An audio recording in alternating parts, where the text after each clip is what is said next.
Wells Fargo has some very interesting energy calls today. They upgrade ExxonMobil and Occidental Petroleum and downgrade Chevron. It's our call of the day, most especially because we got some good ownership on the desk. Pete, ExxonMobil upgraded to overweight.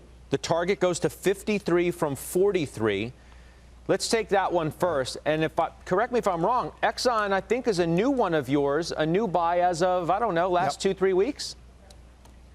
Yeah, it's probably been the last month or so, Scott, but it's fairly recent. But yeah, I like this name, and it's been lagging. And I think that there are things that they need to do. And obviously, by this call from Wells Fargo, they're saying the same thing. They need to be a little bit more aggressive. They need to do something with the CapEx, maybe pull back a little bit on that.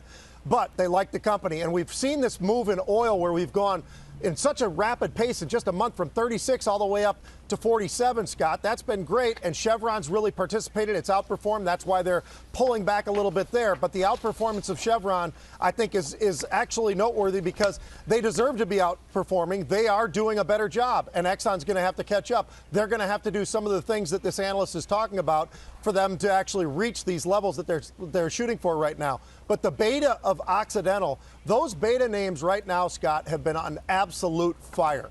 So I think that's an area you trade it until you start to see something turn, and we have not seen this turn yet in the price of oil and watching energy move. Yeah, sorry, I didn't mean to step on your toes there. Oxy, I was just marveling, up 83% in just 2 months. Okay, Jenny, let's go to you first with Chevron. Pete owns it too, but I want to hear from you. Downgraded to equal weight from overweight. The target goes to 105 from 116. And I mean, this has been a darling. I think Kramer has loved Chevron. Pete has loved Chevron. You've loved Chevron.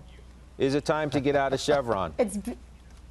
No, it's been a very recent darling. Even with the downgraded price target, it's still 17% upside. But what I think is really important about this note is that it highlights things broadly, and they relate to all of these companies as well as specifically. So what the note says is, the reason they're favorable on energy is because OPEX and CapEx are coming down, and there's a rebalancing of global supply and demand. That's true for Exxon and for Chevron. And then I want to just go back to something that John Rogers said in his in his letter to the Wall Street Journal, which relates exactly here. He says in this, and I encourage everyone to read what he wrote in the Journal last week, what worked over the past decade is unlikely to work over the next. And I think that's true. These guys have lagged, and that's why you see them up 32% quarter to date. They're outpacing everything else. So it's not anything really unique to Chevron or unique to Exxon. It's just that Exxon has lagged, and it's likely to catch up. The fundamentals behind this call apply to all energy companies. Pete, real quick on it.